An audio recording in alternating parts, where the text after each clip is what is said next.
So, how do fans feel about the new state of cricket that it's currently in, or the current state that it's finding itself in? That's the question that I'm going to be asking to a panel today. I thought that the best way to do this is to bring guys that have watched South African cricket um, in the past, present. They are looking at the transition phase at the moment. They understand the game as a whole as well, not only South African cricket. So I thought that I'm going to put a panel together over here that can give us a good overview of what all of us are feeling. Maybe perhaps some of the points that will be made will be different and it will challenge us. And I'm hoping that the show is going to do exactly that, that it's going to challenge us to start thinking about the future of cricket and where it is at the moment. Because us as fans, without us, there's no cricket. So we need to make sure that we can keep this game alive by supporting the right things at the right times, all together as a unit. So today we're going to be discussing that on today's show. But before we get going, before we get started, the only way we can do these things is if you guys get involved and subscribe to the channel, click that notification bell for all future videos. But don't also forget that you need to also download the latest issue of Cricket Fanatics magazine monthly. Every issue is 100% free, straight to your inbox every month. Link is on the screen as well as in the description. And to help us grow South African cricket, promote South African cricket, become a patron today. Very important that you do so. That's how you help us and help yourself and help all of us in South Africa in cricket. Get involved with the Patreon account. Let's do something and make a proper change. And if you want regular updates every single day, go to cricketfanaticsmag.com. We've got features on the channel. Actually, every single person almost on this panel would have contributed to cricketfanaticsmag.com before. So please go and support them. Go support everybody that is on this panel. And also go follow them all on social media on their own platforms as well. But let's get into this. It's going to be a proper discussion. I don't know how heated it's going to get. With this panel, you never know. So let's see what happens with this particular topic. I'll see you guys on the flip side. Get ready for it. Ask the questions that you want to ask in the comment section. If you have any, also get involved with the super chat. Let's get started.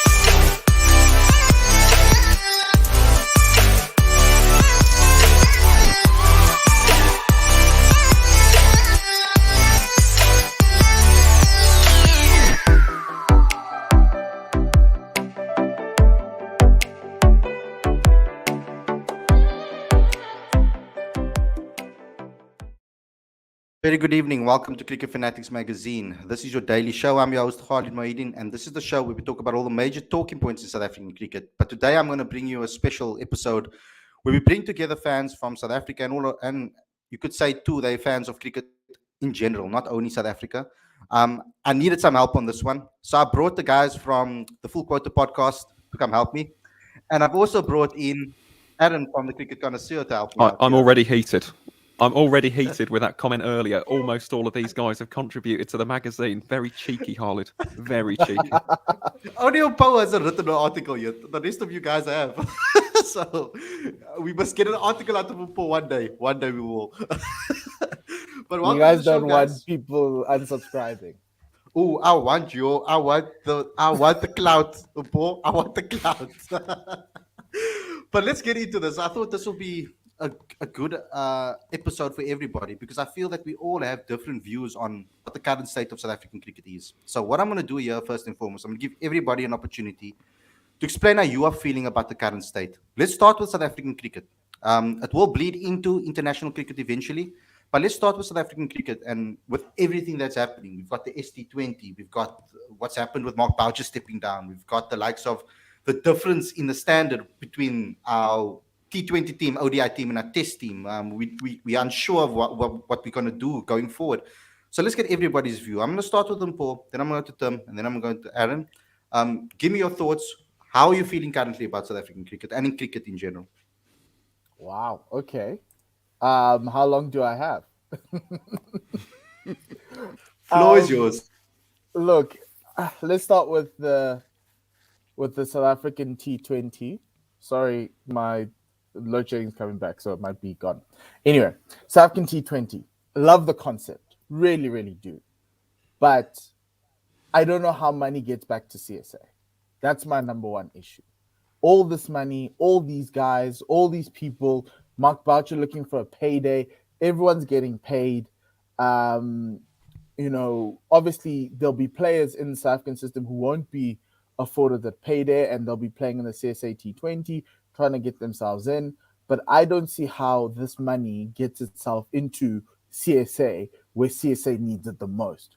And to a certain extent, yes, obviously you could say licensing fees and team fees and all of that, which is great. And I hope that they do use that money. But on the other side, and on the other side of this is that we've given up. We've effectively said, franchise cricket is in, it's here to play. We're not fighting it.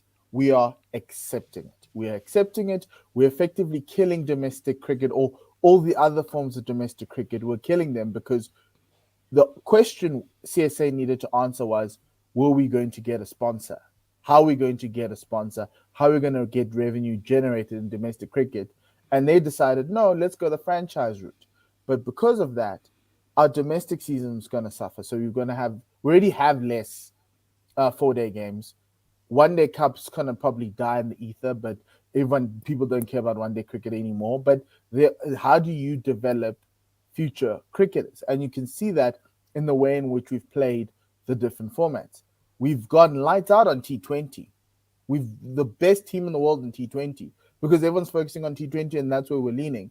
But it's at the cost of Test cricket and ODI cricket. And if you don't want to continue falling down that and pushing money down the lesser revenue generating aspects of your business, Test cricket in the next 5 to 10 years will probably be dead, and it'll be just an exhibition type of game rather than the World Test Championship. Well, I think the World Test Championship will be there, but it won't have the same luster because money will be diverted away from the World Test Championship into that.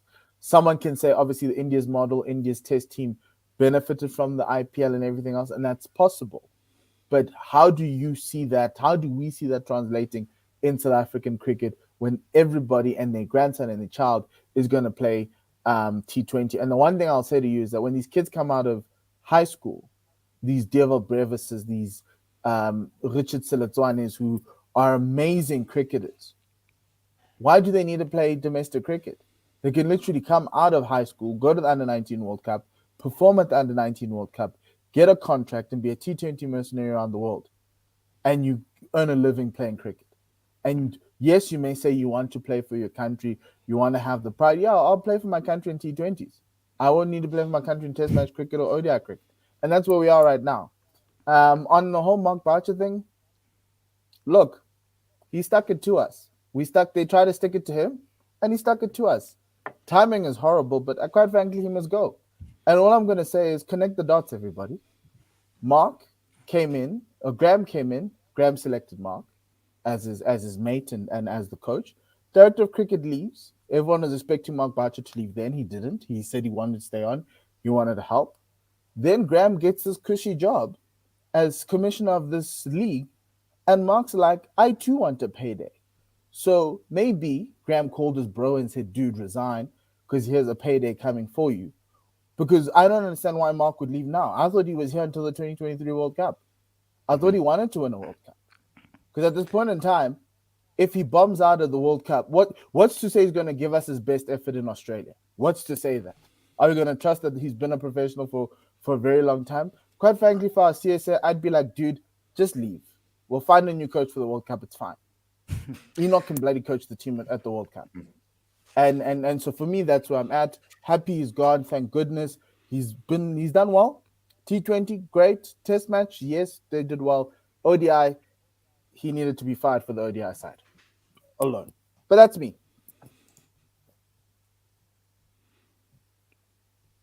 Now, Tim, you are a purist of the game. I know how much you love Test cricket. So seeing Test cricket games only lasting 2 days, 3 days, 4 days, hardly ever getting to that 5 days. How are you currently feeling with South Africa, also the FTP, etc., focusing on the shorter format and our players, our young players, not getting opportunities to actually develop their games of playing domestic 4-day cricket? Market forces. It's where Cricket South Africa are. Cricket South Africa have to make money. And the way that they can make money is to cut down on the tests that they play. It sucks. Let's be honest, it sucks. 2 test series just are not serious. 2 test series are two tests. That's what they are. It's not a series. It's two teams playing two tests.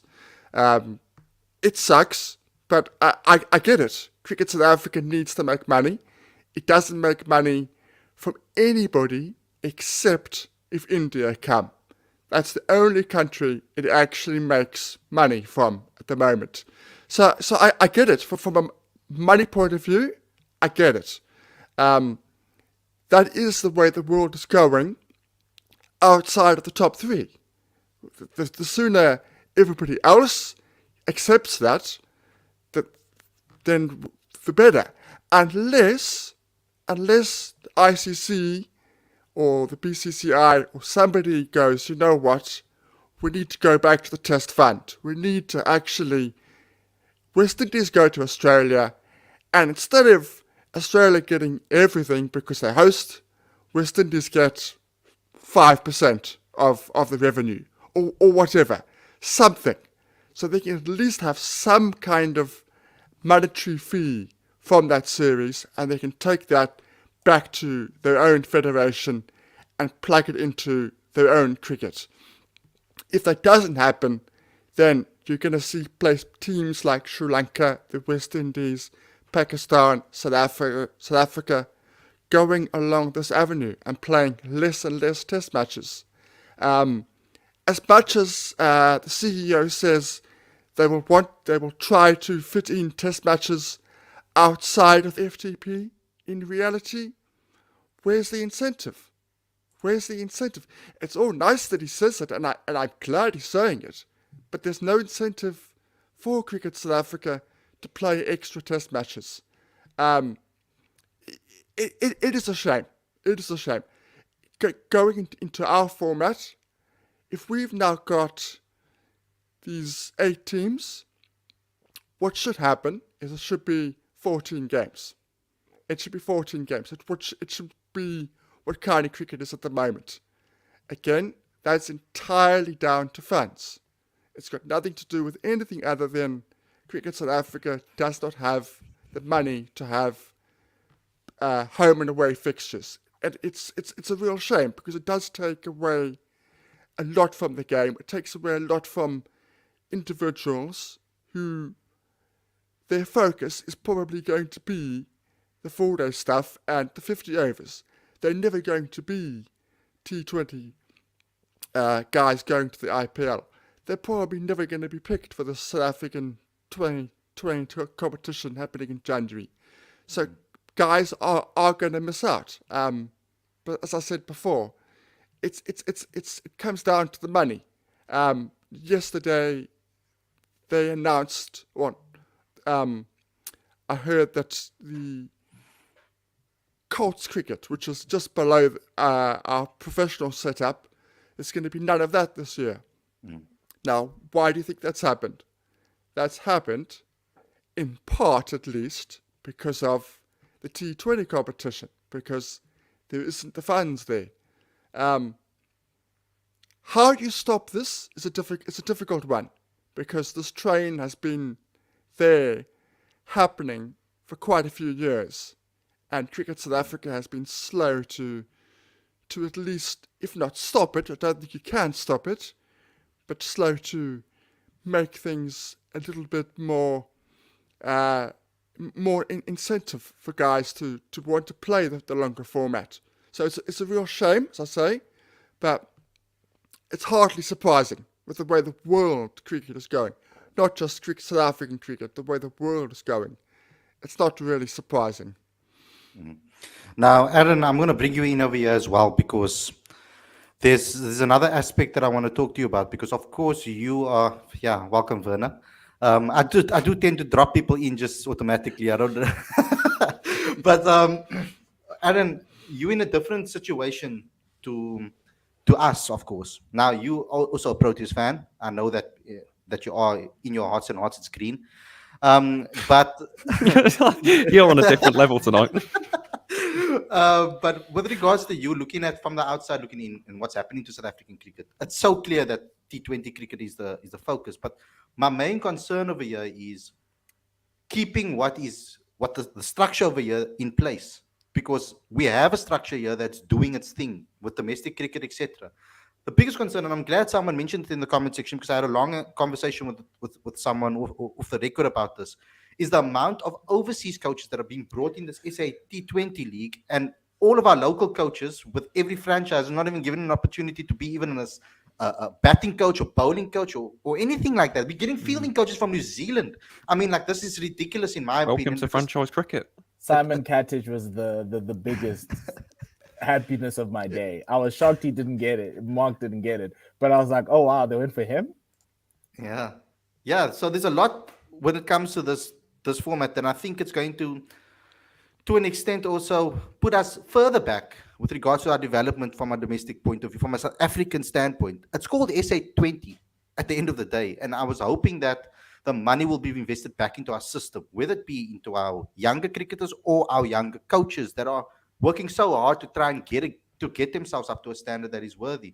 But when you're looking at England, India, Australia, the top three ultimately, where they are at the moment, it's a lot easier for them to start a tournament than it is South Africa. So something's going to have to give.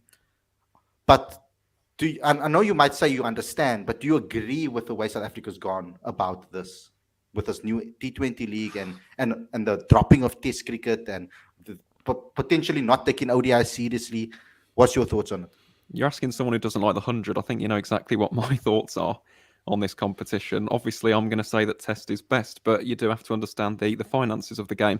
Also, this is going to be a very quick cameo. I've got a meeting in 4 minutes. So just one thing I wanted to pick up on Tim's segment there. I thought you absolutely hit the nail on the head. I think back to the 2015 documentary, Death of a Gentleman, by Jared Kimber. And there was a quote in there by Harsha Bogle.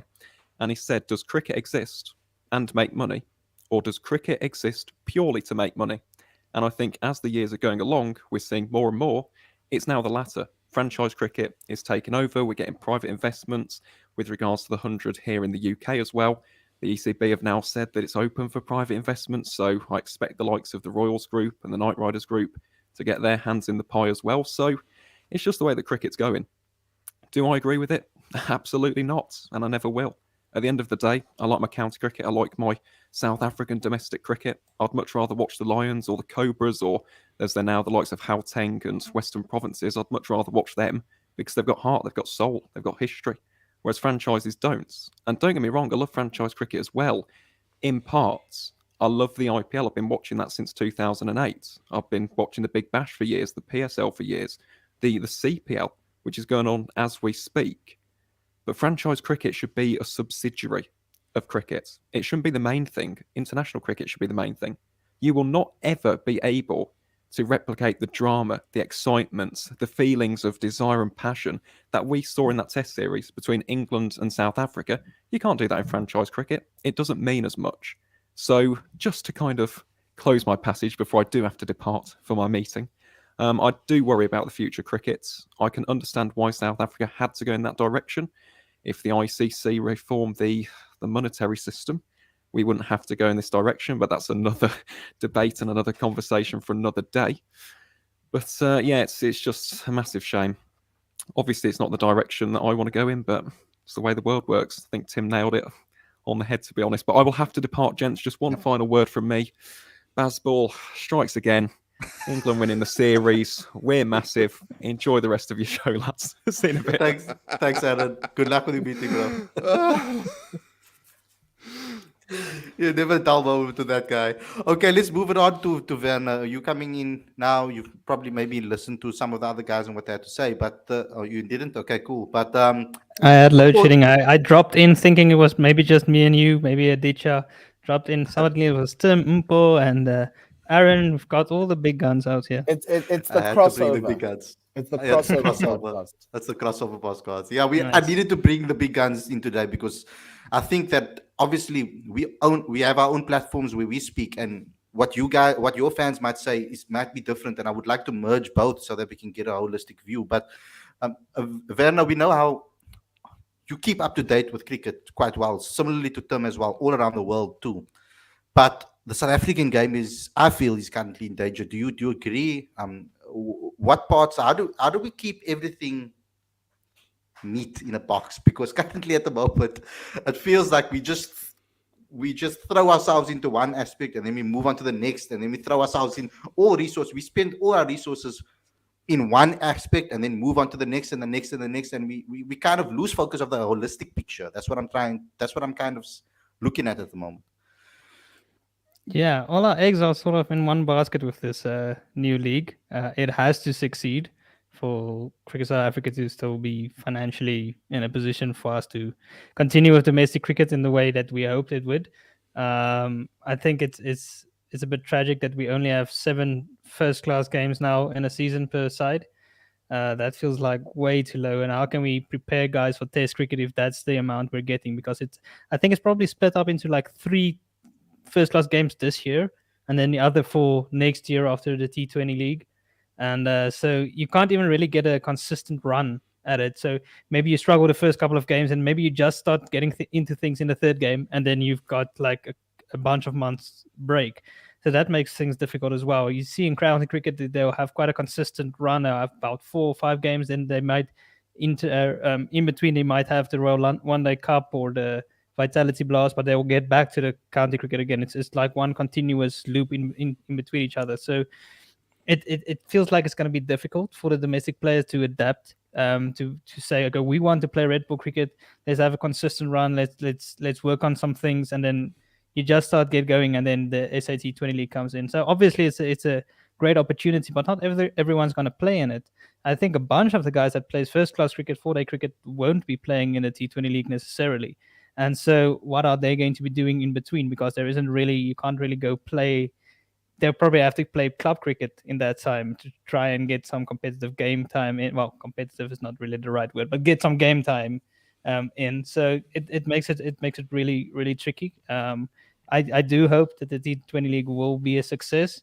I hope that the best players get chosen, as we might have a different view on who are the best players to be picked. But I just hope that the focus, is mainly on the domestic players.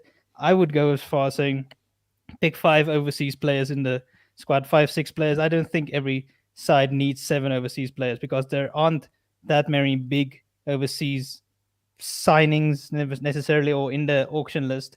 I feel like, is it really necessary that all sides have 7? I understand the reason for having that allocation, and you probably want to pull in the overseas audience. Obviously, the money is showing. So it's gonna happen. It will happen. But I feel like that we still have probably some of our talents who are gonna miss out might be better than some of the overseas pros. I mean, Paul, can we hold on to the fact that what you said was brilliant and it's exactly what's going to be happening. Deva Brevis's, those players of the world that are coming through the under-19 scene automatically getting picked up by franchises. Can we take some positive out of the fact that maybe only 1 or 2 might get that opportunity, and not all of our players, because there's not enough space for everybody to be able to all go gunzo into T20 cricket alone. I don't think everybody will be able to make a career like Deva Brevis or the others, like the rest. So I'm kind of hoping that these players realize that first class cricket can also help the game in with regards to T20 cricket. We heard the likes of David Warner speak about it, how much the red ball game has helped him in T20 cricket and making that adjustment, particularly the guys that are opening batting. So I'm hoping that logic prevails over there, that they realize that, there's not spots for me to make my name only in T20 cricket to focus on. It's not realistic. It's not, how could it wouldn't be sound job advice if you had to give someone that pointers for the rest of their career. Look, it's where the money is. So, for instance, right, Marcus Ackerman, for example, right? Everyone thinks Marcus is one of the most talented batters in South African cricket. Young, 25 years old, coming through the system really, really well, right? Plays T20, learning. He was electrifying, but he's learning. He started at the shorter format, and he's learning the traits of the bigger game. There's no money in domestic cricket. Why would he want to, for instance, if he gets picked, then it's a war. I'm expecting Marcus Ackerman on Monday to be one of the higher uncapped players, to line that middle order. And I think he's going to get close to, 500,000 rand, right? I don't know what he earns now from a domestic perspective, but I think that's pretty much even a half of his annual salary. It's just like a bonus for him, right? Why must he then pursue and persist with domestic cricket if the money's there and he's talented.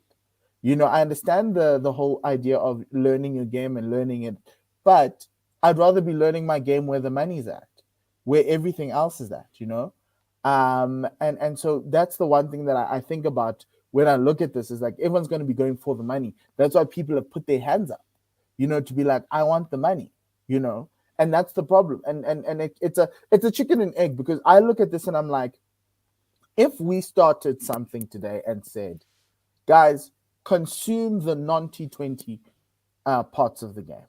So forget about the TV rights and everything else. But if you vote with your feet and do not go to stadiums, and I'm not starting a revolution, please, I'm not starting a revolution.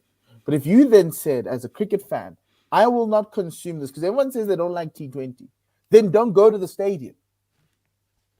But go to the stadium for a test match, for a 4-day series. Go watch Viad Mulder light it up for the Lions. Go watch Aiden Markram go score 1,000 runs in domestic cricket. Okay, might not be playing, might be playing franchise cricket. But go do that. Let's it's a whole Manchester United argument, right? If you want the Glazers out, stop consuming the product. So don't go to stadiums. Stop buying the shirts. Stop going and saying, oh, Anthony, shiny. Be like, boo, we don't want Anthony. We want our club back. Because we're giving up. We need to choose what we want as a consumer. And that's where the money is, because advertisers and sponsors will go where the people are. So if there's 5,000 people at a stadium or 10,000 people at a stadium, that's enough money for CSA to go to some sponsor and say, look, there's 10,000 people at the stadium. There are millions watching on YouTube or wherever it is on SuperSport. Do that. Even if it means you're at work and you've got your phone on, let the YouTube run when you're watching 4-day cricket, second division. So they can be like, oh no, there's a group of people, 1 million people watched 4-day cricket on YouTube. Let's see if they can't move it to it. Because that's the reason why. Because right now, cricket's being dictated by broadcasters. It's not dictated by the CSA board. The CSA's board is handcuffed, right? You can talk about Australia, India, and wherever it is. At the end of the day, cricket's controlled by the broadcasters, controlled by Star Sports, controlled by everyone, because they're the ones who are paying. And they're telling everyone else that they want T20 cricket. So if you don't watch it, then they'll say, okay, there's another format that you want to watch. And that's the only way I think we can move this. And that's because at this point in time, I look at Richard Selotswane, and if I ever meet that young Saints boy, my advice to him would be, at that under-19 World Cup that you're going to next year, ball out. Be better than Devon. And you can be better than Devon. And then watch how they will come to you. Watch how they'll come and do, and also get a good agent. Corbin Bosch's agent is amazing. Corbin Bosch has now created an entire career for himself. He wasn't good enough to play. Like the guy's okay domestically. Guys, Sisanda Magala is better than Corbin, 10 times better than Corbin Bosch. But if you watch the CPL, you'd think Sisanda's a scrub compared to this dude. And that's essentially what it is. There's another transformation situation that happens here around. It now creates an easy pathway for white kids who don't want to be fighting through all the transformation things to get through. And all you need is a good agent. And that's what this SAT 20 bothers me, is that because there's no transformation quote, or they want to call it a quota. My podcast called the Quota Podcast. But if Numbers. there's no Just call it transformation numbers. targets or numbers, Yeah. black cricketers are going to be stuck in that domestic thing, earning peanuts when they could be earning millions. And watch Sisanda Magala's auction on Monday. That will give you an indication as to whether he's a wanted asset or not. Because I think he's going to go for the cheapest price, and he shouldn't. He should be one of the key number one guys, highest paying bowlers to go on Monday, but he won't go. Watch it. I also think Temba's not going to go at that price, but I think someone will take him just because he's the South African T20 captain. But at that 800,000 rand, I think it was a little bit too high, but we'll see. But it's look at the perceptions, and at the end of the day, look at the teams, look at how they look, and look from a transformation perspective what it's happening. Because you want to grow the game, but if you want to grow the game amongst the white areas, you'll get an SAT 20 and you'll watch the SAT 20. Amongst the black areas, they'll still be in domestic cricket, and that's what our cricket's going to become.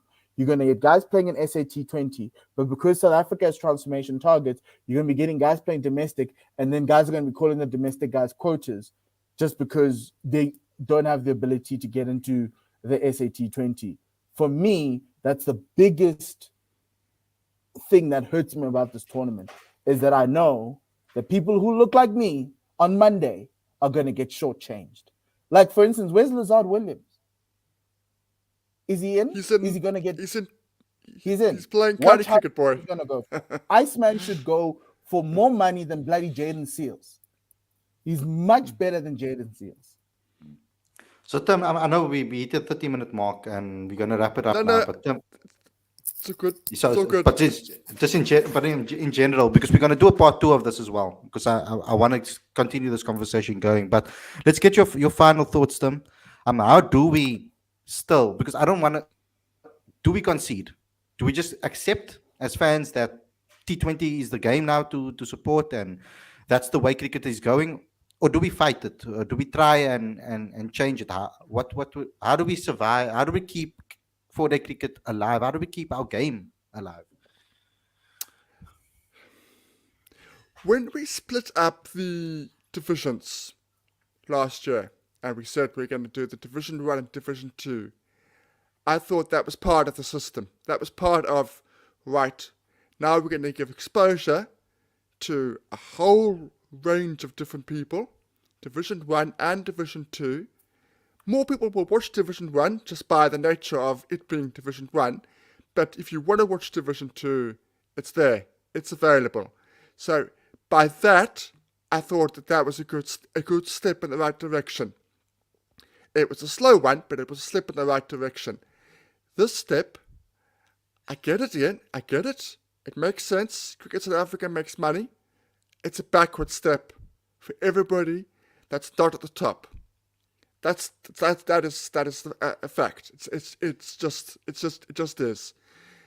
I spoke to Cricket South Africa yesterday, and I asked about the fact that there was no advertising for 4-day series, 50 over, and T20.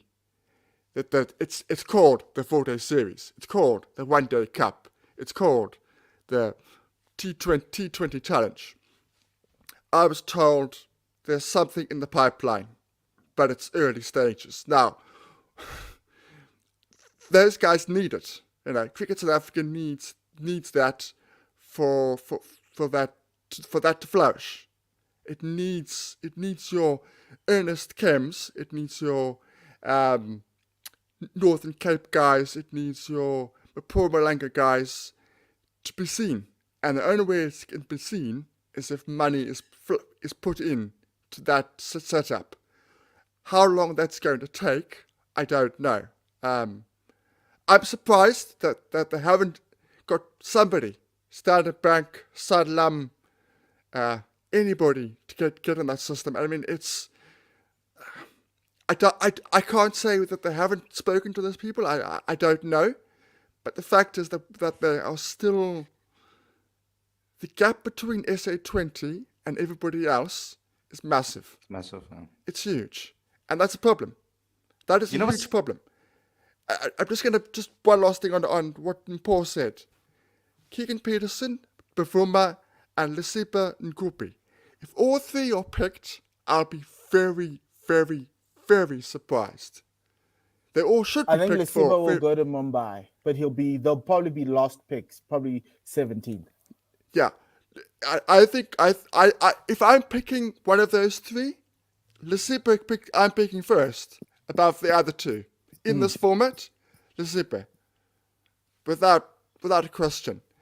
My worry is, I actually like the fact that we got a couple of today. We got Mark Charlton and the Titans coach Mandla involved in one of the teams.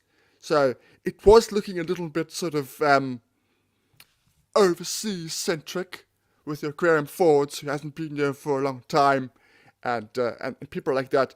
It was good to see those guys in the system. Robin Peterson is also involved, team manager. But the fact that, as I said, there's a huge gap between SA20 and the rest is a problem. They've got to find a way to close that system somehow. Yeah. I mean, Robbie P going as a team manager is a waste of his talent, in my opinion. But okay, Werner, on your side, just to add to this, because what I've noticed also, if you look at the franchises and the team sponsors, like for example, if you look at the Lions list of sponsors and the Titans list of sponsors, it baffles me how they can't all come together and maybe try and find a way to get a sponsor for the tournament. I mean, these teams have more sponsors than the actual tournament has, which is insane. So, Werner, your final points, way forward. What do you think we need to do to try and still keep cricket alive? Yeah, I agree with Tim. And the point of advertising is very important. I think just basics like social media from the different teams.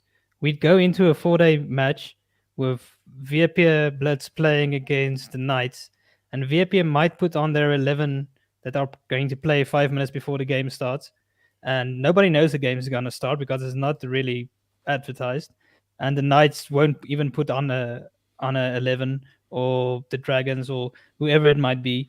So usually you'd expect half an hour. You get an update. What happened at the toss? Are you batting? Are you bowling first? What are the 11s? Maybe a little bit of an intro. These are the guys playing today. This is what we're looking to do in the game today, our goals for the season, whatever, anything like that. You can't really engage fans if you're not bringing them into the environment. I mean, just seeing a post on social media, okay, VP Blitz won by 250 runs, it doesn't say much. Yay, they won, but how are the fans engaged? So I think it's important to really get the social media aspect of it going. You can see now with the SA20, like every team has like a post up every few hours. There's video clips going up on some of the players, what they're looking forward to at the auction, and how they got there. And the SA20s doing their own thing, and they now have their own website, they have their own YouTube page.